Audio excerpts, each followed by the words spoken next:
जी हाँ दोस्तों, ब्रह्मा जी ने की है इस सृष्टि की रचना।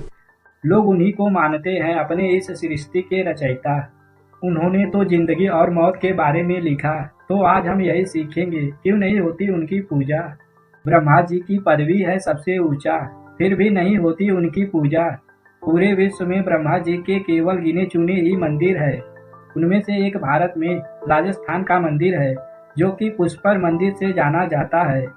यह मंदिर सबसे प्राचीन है। ऐसा क्यों उनका सिर्फ एक ही मंदिर? तो फिर चलिए बिना किए बकवास जानते हैं ब्रह्मा जी का इतिहास।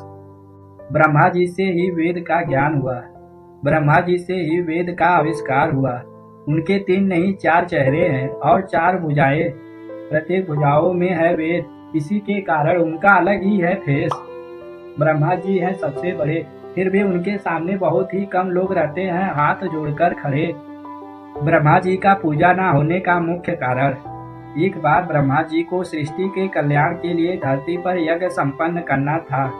यज्ञ के चुनाव के लिए उन्हें एक स्थान का चुनाव करना था। इसलिए उन्होंने कमल का पुष्प अपने हाथ से छोड़ा था। वह कमल राजस्थान के पुष्कर में जा गिरा। उस पुष्प के गिरने से वहां पर एक तालाब का निर्माण हुआ और ब्रह्मा जी यज्ञ का स्थान वही चुना। अब आता है असली कहानी में मोड़। यज्ञ के लिए एक चाहिए स्त्री, जो कि सावित्री समय से नहीं पाई पहुंच। यदि यज्ञ समय से संपन्न नहीं होता तो इसका कोई भी लाभ नहीं होता। इसलिए ब्रह्मा जी ने एक ग्वालिन स्त्री से किया विवाह और उसके साथ यज्ञ में बैठ गए।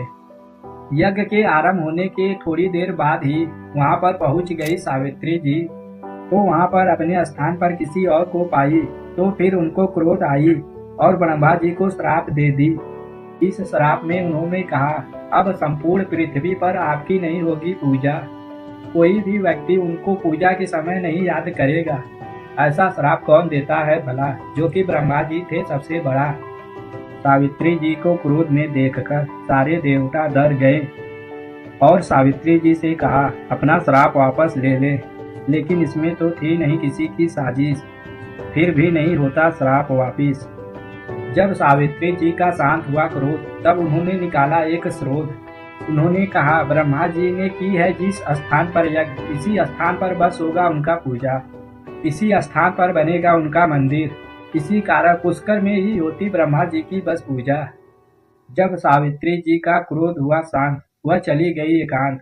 देवी सावित्री के पास में एक पहाड़ी के पास चली गई और आज भी वहां उपस्थित है और अपने भक्तों का कल्याण करती है।